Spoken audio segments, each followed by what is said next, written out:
Let's move on, Tim, from synth pop. Let's talk about the mainstream albums this year. There are some massive albums this year.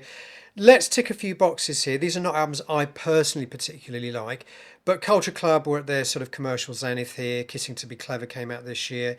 Phil Collins, Hello, I Must Be Going. The second album came out this year. We like Phil, don't we? We talked about I Face like. Value. I mean, I think this is a good album. This is a really good consolidation of face value. Yeah, when we talked about Face Value, we're fans of Phil on this show. I think we also talked about No Jacket Required, didn't we? We too? did. Yeah. But this one I like. You know, first two albums. Sodio. Yeah. Haircut 100 Pelican West came out this year. Really good album. Well, yeah. it's an important year for me, 82, because it's the first year in which I started playing music.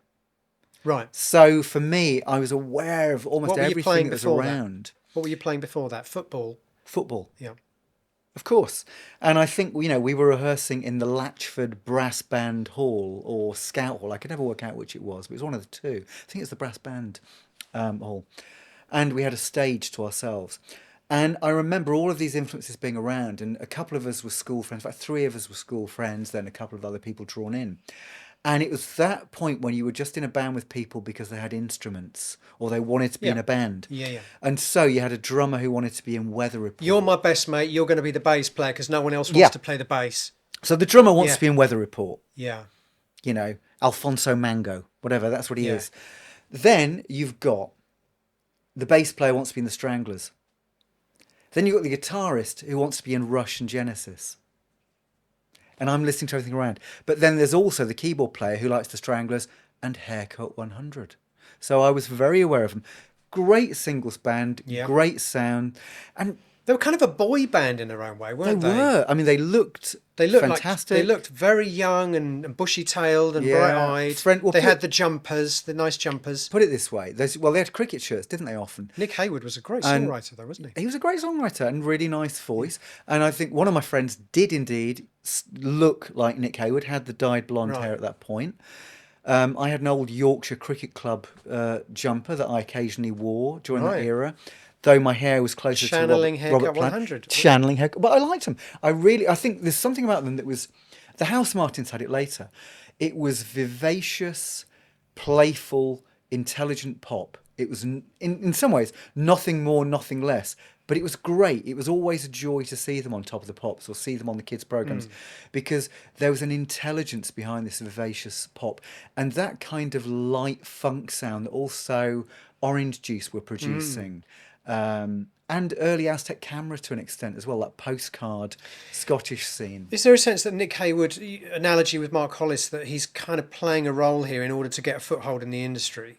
And actually, Possibly. he blooms much later on as this being much more thoughtful, great songwriter. Well, within a year he's done Is It Whistle Down the Wind, which Great is album. a lovely song. Yeah, and some more introverted, introspective music on that as well that you wouldn't Yeah. have heard on Oh, yeah, Pelican West. he's a real talent. But what I love about him is they've got that kind of untarnished 60s sense of pop fun. It's almost Yeah, like the Monkees. the Yeah. Monkees, the beginning of the Beatles. Yeah. There's something quite joyous about them. Yeah, no, good record.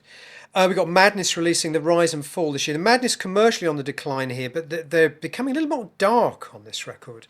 So it's an interesting entry in their catalogue. But let's talk about... I loved Madness at the time, and Yeah, me too. still think great band. Let's talk about some big hitters. Now, let's talk about the Queen album from this year, Hot Space. Now, I think it's fair to say that Hot Space is an album that your typical Queen fan would probably consider to be the nadir of their catalogue. Yeah. Right? I really like it. I like it too. I like it. I mean, it's obvious what's happened. They've had this massive hit with Another One Bites the Dust. Massive. I mean, that was the biggest hit they'd ever had in America, wasn't it? Written by John Deacon. And they've said to themselves, we better make a whole album like that, haven't they? Funky, synth pop. There's lots of drum machine on this record, even though Roger Taylor's miming to it. It's electronic drums. It's a real anomaly in their catalogue. I'm so glad they made this record. Yeah. I love the fact that it's in their catalogue. I'm not going to say it's a masterpiece. I love the fact it's in their catalogue.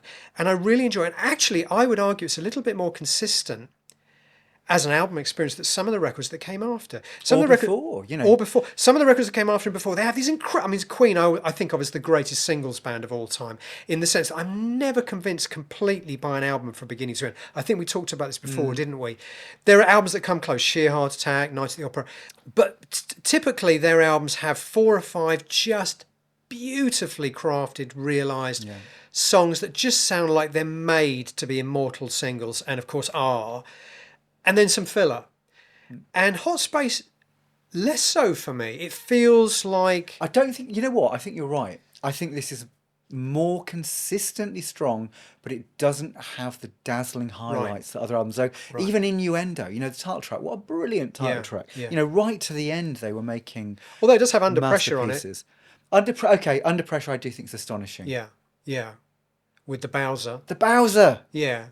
But the singles, I mean, the title track, Back Chat, Los Palabras de Amor, I mean, they were very, very minor. People hardly remember them nowadays. I don't think any of them made it to the greatest hits. It was disliked at the time. You know, I can tell. You know, Queen fans that I knew didn't like it. I liked it a lot. I loved Under Pressure. And interesting, it's funny, just mentioning it now, I think, this to an extent might have been what triggered Let's Dance for Bowie. Because that was one of the biggest Bowie hits, Under Pressure. Yes, for He's sure. had that level of success that he'd never had before. Let's Dance is the year after, is it? It's the year after. Okay, I'm not sure. I'm thinking whether Under Pressure, I think, was Under Pressure released as a single slightly earlier, 81? I think it was, yeah. Yeah. And Bowie didn't release an album between 80 and 83. Right. And maybe the success of Under Pressure leads to Let's Dance as much Like I as say, anything else. I'm so. I mean, I do like Queen very much. I'm so happy this album exists in their catalogue. I can see how at the time it would have been very disappointing to fans expecting more of the same. But it's one of those things. Now you look back as part of the continuum of their catalogue. I'm so happy it's there. I believe we have a review from someone who hates the album. Let's hear it. Well, who said the album's actually been the best? For me, Queen Hot Space typifies everything about Queen. Oh dear, Queen, what have you done? The wheels well and truly came off the bus on this one. The guys from, well, any Queen fan would say it was a major derailment. I recall when I first heard Under Pressure, wow, stunning. The addition of Bowie to the lineup was breathtaking, to be fair. And I thought the album was going to be the best one ever. But oh no. The album dispensed with any element of rock and slotted in, which I believe was down to Freddie's request, a more softer, disco-ified, tame shuffle, how annoying it was. You know what? I don't mind it at all now. It's certainly not the worst, but it was definitely the start of their decline. What a shame there was never, ever any more tracks with Bowie.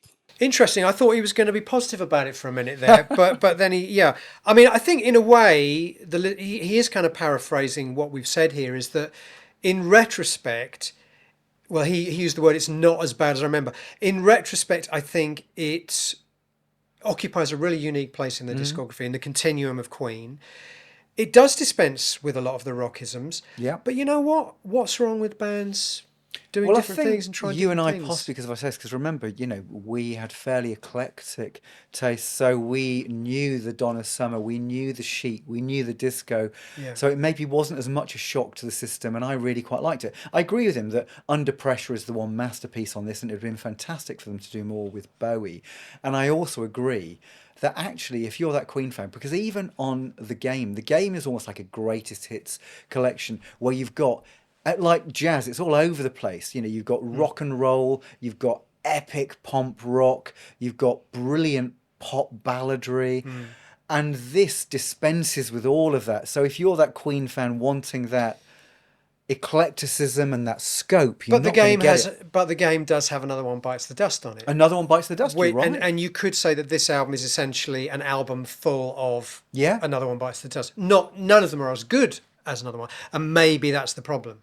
With the exception of Under Pressure, maybe nothing quite lives up to. And Another One Bites the Dust has a different context because it's surrounded by the title track, the game, you know, Play the Game. So maybe in context, you can love it more. If it's an album of that and it's not really your musical taste, it can be a disappointment. But certainly at the time, there was, you know, friends of mine who were fans of Queen hated this album. Let's talk about another very, very big record from this year that I absolutely adore. Dire Straits, Love Over Gold. This for me is the greatest Dire Straits Mm-hmm. record.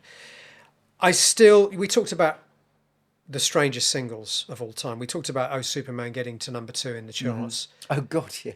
Private I Investigations. would put Private Investigations almost at the same level. That also got, if I correct me if I'm wrong, I think it also got to number 2, and it remains Dire Straits' highest charting single. It's a 6-minute long piece of musical theatre with no singing in it.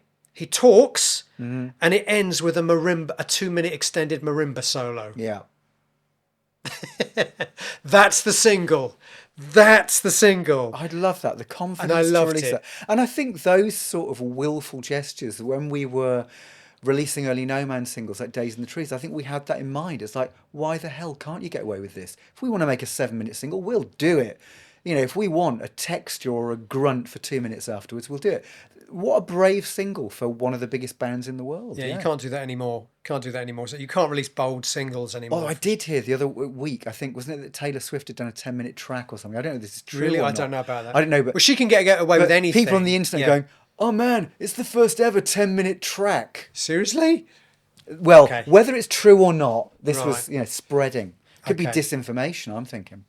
But algorithms generally don't allow you to have tracks these days that are confronting your expectations. That's the problem. A track like Private Investigations completely confronted your expectations about what Dire Straits were going to, great, or what yeah. pop music could be. You know, I love Private Investigations. Of course, the first side of this record starts with the 15-minute long. Telegraph Road. Even though Taylor Swift's the first artist to have ever done Anything, a 10-minute yeah. long song. 42 years ago, Dire Straits started their album with 14-minute Telegraph Road, and it's wonderful because it's what a bold thing to do in 1982. And yes, you think doing a 14-minute long track is a very progressive rock thing to do, isn't it?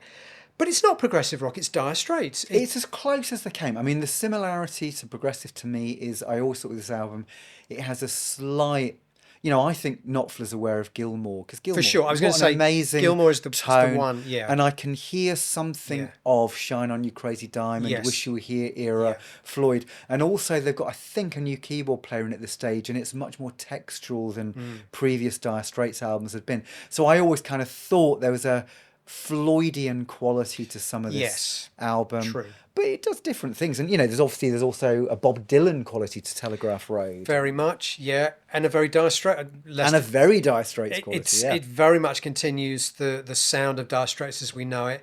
But it's definitely reaching for something more conceptual, more ambitious, more album oriented, shall we say. And obviously just around the corner was their big mainstream breakthrough record, Brothers in Arms, which is a great pop record, but this is the one for me. This is the Dire Straits but record it's for by me. far my favourite. This seems to me the record where they're just in love with making albums, making records. He's in love with making records, making albums, making music. This is his grand statement. Yeah, and he's taking risks. And as you said, lyrically, one of the things that's nice about this is that Knopfler always felt like one of those artists that had never really left his roots. So there's a real sense of kind of, I know he evokes the Dust Bowl. Wild West, yeah. But There's always he that element. also evokes, I think I said this to you before when we were doing the early 80s, that I bought a book recently, because I remember this, where I was based in between Manchester and Liverpool. I remember a lot of the cities, even in the early 80s, late 70s, early 80s, hadn't recovered from the Second World War. They were still bombed out territories. And where Knopfler was from in the northeast, I'm sure it was very similar. And I got a book of black and white photographs from, I think it's kind of Newcastle, 1980s. And you would think this could be 1930s Dust Bowl America, but it's not. It's 1980 Newcastle, it's 1980 Manchester. This is what a lot of these places often look like. Paddy and Sting Paddy McAloon and Sting have both got that thing, haven't they? They come from Newcastle, they come from Tyneside, but there's this draw of America. Yes. And the great outdoors and the Wild West. While still being connected to where they're from. Yeah. Because obviously Sting, one of his later albums, is the concept album. Is it The Ship or The Shipyard or what have you? Great record, that. What? Yeah. Oh, he's another, really interesting artist, I Yeah, think. very much. Very underrated. So we love Love Over Gold. We've got a listener's review of Love Over Gold. Let's hear what the listener makes of this album. Dire Straits' Love Over Gold, which released at the beginning of my grade 9 year of high school in September of 1982, was a complete revelation to me at the time. With the addition of Alan Clark on keyboards, Knopfler created some of the most atmospheric, dramatic, and progressive soundscapes I had ever heard. Side 1 with Telegraph Road and Private Investigations is just an absolute writing, performance, and production masterpiece, in my opinion. Yeah, I'd agree with that. And there is a sense, and again, that the album is very front loaded. We haven't talked about the second side at all here. There are some great tracks on There the are second some, side. yeah. It Never The title Rains. track. The title track is great. But the album is so front loaded with side one. I mean, it is just such a perfectly realised 20 minutes of music, the way it flows. And his guitar, I mean, his guitar sound, it's instantly recognisable, isn't it? His sound, his tone, it's so unique. Much like Gilmour, you can hear him play one note and Yeah. that's Knopfler. And you start to hear a lot of people trying to imitate that sound as well during this period. But he is himself. He is himself. He is, yeah. Talking of people that are only themselves, Prince, 1999. Susudio. The man's a bloody genius, is all I say. Yeah, well, Susudio definitely been listening to 1999. I mean, this is a double album. This is Prince's first double album. Of course, he would go on to make a more celebrated double album a few years later with Sign of the Times, but this is his first double album. That in itself is a statement in 1982 to make a double album. People remember the big hits on this album, 1999, Little Red Corvette. Most of the rest of the album is these kind of extended electro-funk, synth electro-funk workouts, which by all accounts he would sort of record them overnight in his own studio, overdubbing everything else. I think he'd just got his first drum machine, the Lynn drum machine, that became very, very kind of, much a hallmark of his of the sound of Purple Rain. It was also ubiquitous by the mid-80s, wasn't it? But 1999 is him kind of experimenting with these kind of electro funk tracks. And the album, I think, gets a little bit overlooked because of what came after, but it is pure Prince. It's precocious. I mean, he's still very young. To make a double album, essentially solo record. I mean, all his records are ultimately are solo records anyway, obviously. But this is a very precocious thing. He's still like 20, much like we're talking about Kate Bush, he's still very young here. I think he's the same year, isn't he? 58, I think both of them were born. He's very young. He's releasing a double album. Familiar with the record, Tim? Are you a fan? Not as familiar. No, I mean, I know the Prince after this, really. I know Purple Rain. I know and love Parade. I know Around the World in a Day. I know Sign of the Times. And the earlier albums like Dirty Mind and stuff. And Dirty Mind. Yeah. Strangely enough, I know the singles from this, but not much else. You would love it. Lots of 7, 8, 9 minute long electro synth funk workouts. Lady Cab Driver. Check that track out. Brilliant. Great record. We have a listener review of 1999. Hopefully they'll have more insight into it than we have. What makes it so good? Hello, Tim. Hello, Stephen. This is Clifton Montgomery from the U.S., and my pick for 1982 is 1999 by Prince.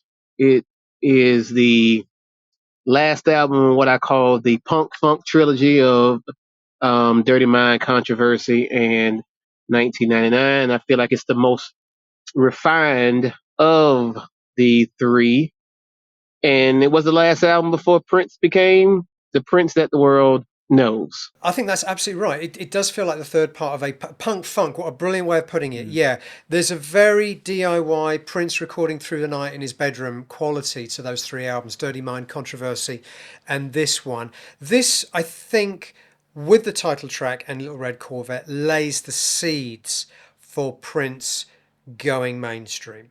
Those two songs, the kind of big American rock radio, R&B radio crossover hits of this record, really lay the foundations for When Doves Cry, Let's Go Crazy. But the rest of the record does feel like the third part of a trilogy with the punk funk. Brilliant. That's exactly. Well, also as you say though, there's a kind of during this period, I think, with Michael Jackson as well, Which we're going to come on there's this to. rock R&B fusion that's pretty effortless. It's appealing as much to rock fans as it is to R&B To pop fans. and pop fans. Yeah. Well, let's talk about that. Thriller, the biggest album of all time. I believe it still is considered to be the best-selling album of all time. Mm-hmm. Is it, or something overtaken it by now? The Sound of Music. Maybe something by Adele or Taylor Swift has overtaken it. I don't know, but for a long time, I believe Thriller. I think it still is the biggest-selling record of all time in terms of pure certificated sales.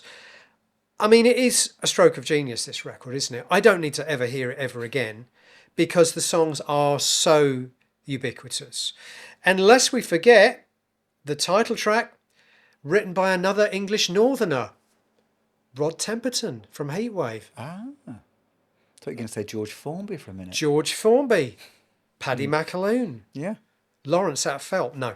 No, written by Rod Temperton from Heatwave, who I think Quincy Jones knew and kind of brought him in. And on the previous record, he'd written Rock With You. Okay. And on this record, Quincy went back to him and said, we need material for Michael's new album. What have you got? And he came out with Thriller. And he never had to work another day in his life, probably. What an iconic track. But lest we forget, Beat It, Billie Jean, PYT. I mean, you almost don't need to talk about this record. There's nothing more to say about it. And if you remember, Tim, on the first episode, we did say we're not going to talk about the canon albums. Yeah. So maybe we should just swiftly But move on. sometimes I think they do get neglected. And I think sometimes as well, what is great about a year like 1982 and some of the other years we're dealing with is that, as with the Beatles, the most successful artists of all time, they're pretty damn good.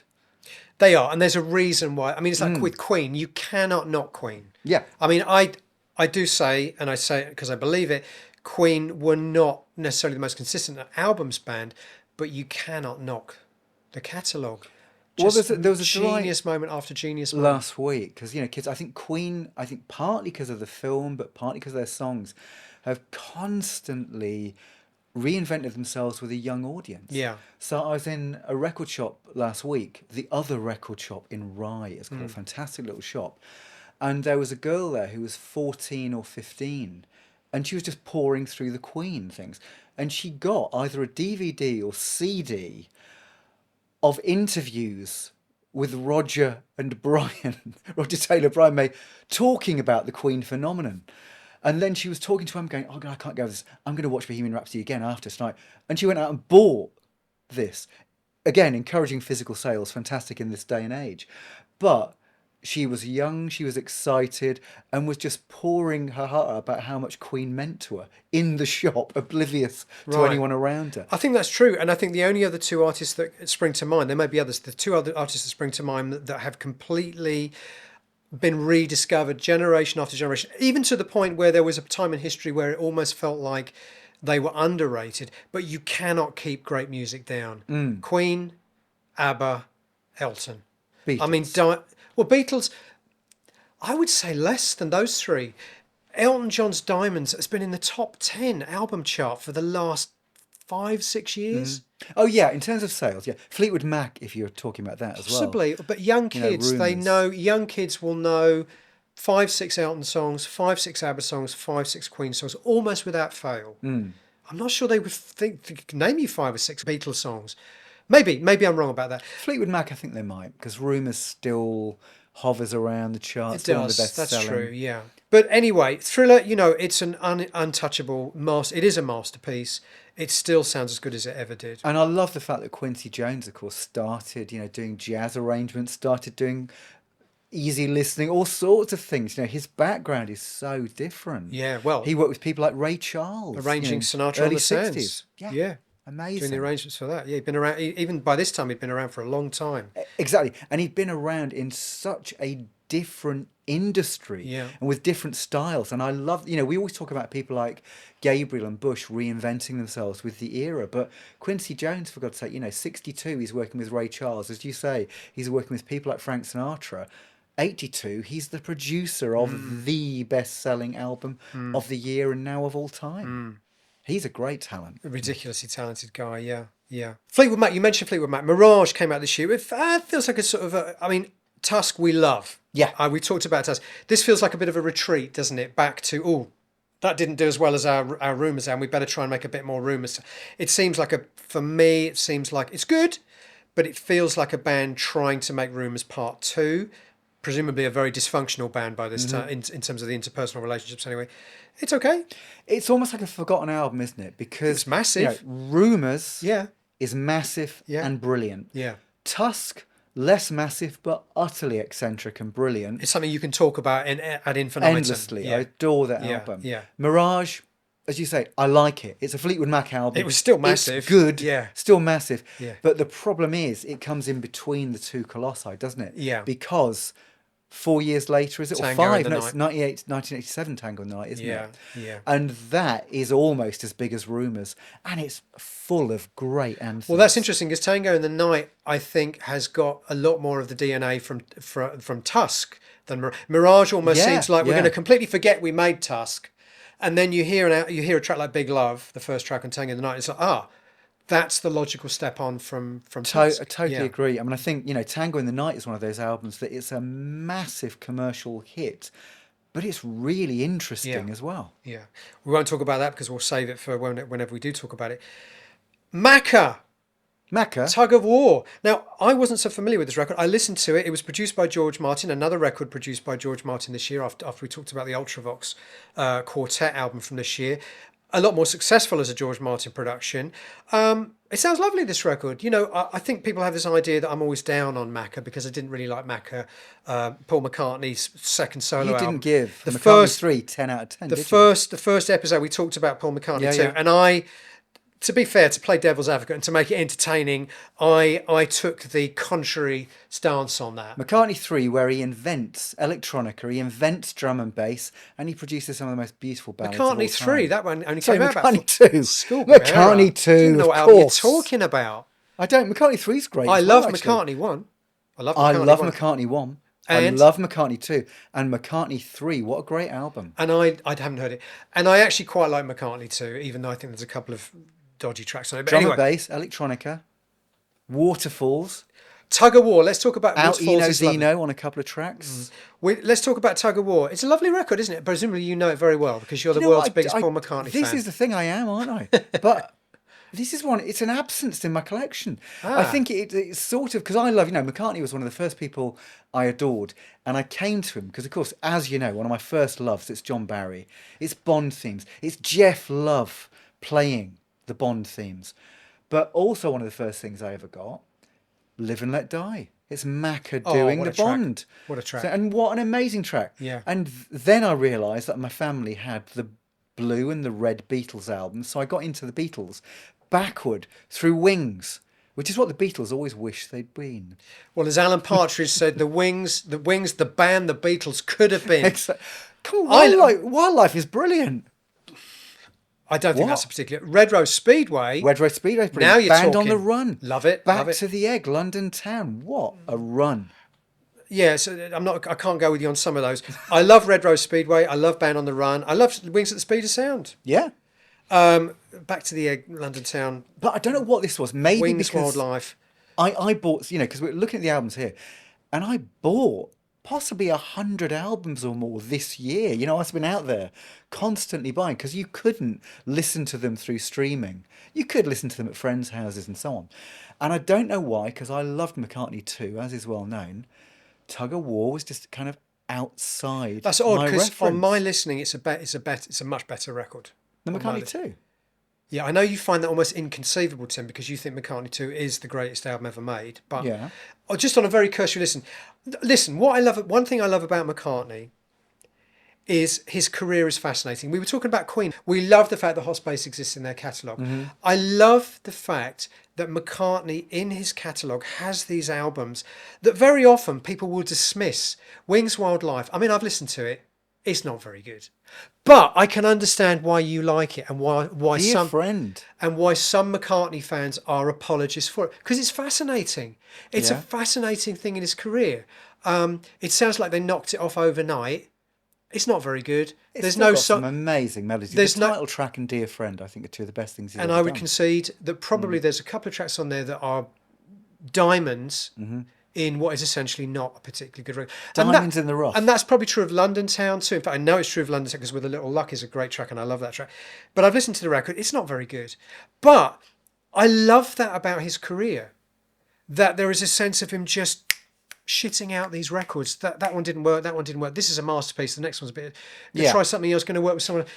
And that we've talked about that before with With certain 72, artists. but we said this with 72, that almost every band, it was like, oh, you don't like that? How about this? Yeah. It's like almost every band was knocking out 2 albums a year Yeah. in the early 70s. Yeah. And McCartney continued.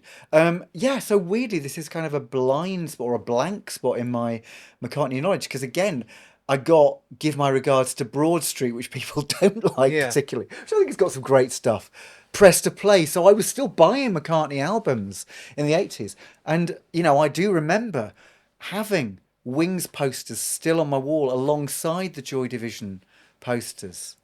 I wasn't ashamed to have London Town I mean, next to McCartney, Closer. whatever he was doing, he never lost the ability to come up with an absolutely brilliant single. I mean, just throughout this period, I mean, you mentioned, Live and Let Die. If that had been on Rose Red Speedway, I think there's a double album configuration where it is on the record or something. Anyway, because that album was supposed to be a double album, apparently. Brilliant. My Love. Maybe I'm Amazed. The tracks, the Waterfalls you mentioned, Yeah. with a little luck. I've even got a soft spot for Mull of Kintyre. Sorry, Yeah. love But it. London Town, the title track. Don't know that one off the top of my head. Psychedelic McCartney. But just the ability to just still knock out these amazing, amazing songs, and you're like, yeah, this guy just, if he wants to, he can just beat everyone into the dust. Well, Live and Let Die, I think, is astonishing, partly because I don't think AI could come up with Live and Let Die, because it is such a bizarre arrangement. Yeah. And then I love the fact that the lyric has nothing to do with the book or the film. He's taken the title, he's going, I can work with that title. Yeah. But it's bizarre, isn't it, that you said the structure of it, and it's all in about 3 minutes as well. It And goes- then also the genre. Yeah. Symphonic orchestral rock with a bit of reggae in bit the of middle. reggae thrown Yeah, in. yeah. Amazing. He Amazing. invents UB40 in that Yeah. track. Well, it's interesting. I talk about a little about this in my book. McCartney invents reggae, doesn't he? on Bit of a that? plug there for my book. I talk a little bit about this in my book. These songs where they are almost like these mini symphonies in a pop song. Yes.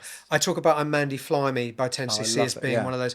All these little scenes, Good Vibrations really being the granddaddy Music of them by all. John Miles. Music by John Miles, A Day in the Life by the Beatles. But I think Good Vibrations is the granddaddy of MacArthur them all. Park. Okay, maybe so too. When would that have been? That was early 60s. That was 67. Oh, okay, so Good Vibrations still predates it then. I think it's 66. Yeah. So those little and Live and Let Die is one of those, isn't it? Mm-hmm.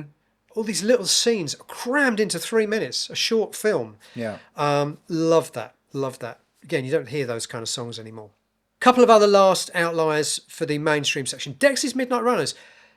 Very strange band in the history of pop music. We're going to talk about a couple of these bands. I want to talk about Joe Jackson later as well. There's some artists which in the Venn diagram of pop just don't seem to fit in any of the... Do you know what I mean? Yeah, yeah. Dexys Midnight Runners, who are they? What are they? We talked about their critically lauded, which Yeah. both of us agree we couldn't really figure out why. It was the Don't Stand Me Down, Yeah. the follow. But this is their big commercial success record this year, Too-Rye-Ay, where they adopted at least the fourth image in the same amount of years that they'd had. Yeah. Here they went for a kind of gypsy, Celtic soul look and were incorporating Irish folk music with sort of northern soul and had this massive, massive hit with Come On Eileen, which, depending on your point of view, is a classic 80s pop single or one of the most irritating singles ever made. I'm somewhere between the two. Yeah. Very odd, aren't they? They are a bit of an anomaly, aren't they, Dexys? I don't know if they were big outside of the UK, but in the UK they were ubiquitous this year, mainly because of that But still single. is. I mean, Come Yeah. On Eileen will still be at weddings you disco. go to and Yes. discos and Yeah. so on. Yeah. And it's a great, joyous piece of music, and he's got a fantastically eccentric voice. He's got a bit of Billy McKenzie, isn't it? A bit mad, a Yeah. bit self-destructive, all shoot himself in the foot with the worst possible career move. And a voice which is in its own way as odd Yeah. as Billy McKenzie's voice. It is. I mean, it's funny. I really respect him and them, but they've never been personal favourites. No, me neither. I've never been able to fall in love with them. Some classic singles they've made certainly over the years. Their cover of Jackie Wilson said the Van Morrison song, I think is a great version. Yeah, yeah. And then the last entry in this, The Jam, The Gift, who you might have put in the post-punk category, but The Jam by this time, they're almost more of a soul, Motown influence group, almost prefiguring what Paul Weller is going to do with the Style Council down the road. Some great singles from this era, but The Jam, they're pretty much at the end of their lifespan. I mean, I think Weller is another interesting artist, and I Amazing. love the fact that we were talking earlier about. I'm glad that exists in the catalogue. Yes. I'm glad that exists in the Yeah, catalogue. he's one of those. And he's one of those artists Yeah. that will. He'll do his singer-songwriter album. He'll do his psychedelic soul album. He'll do his prog rock, traffic influenced album, and then he'll do a krautrock album, and then he'll go right back to rousing Brit pop anthems. Well, that's interesting because he's one of those anomalies that we talk about.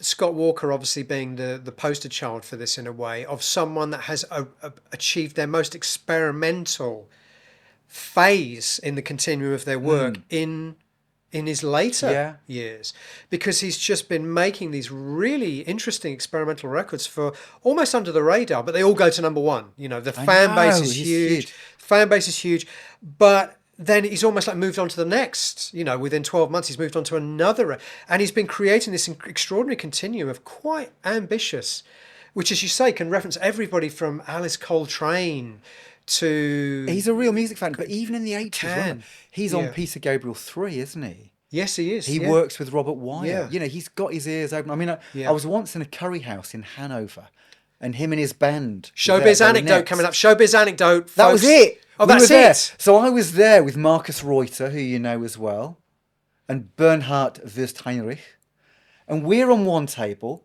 Weller and the band are on another. It's the only curry house open in Hanover. That's your showbiz anecdote. And that was it. The two of us. You didn't try and And we were, communicate. like that, with- we were looking, going. You didn't "Should we have go a over? fist fight Should we with have Paul Weller. Should we have a chat?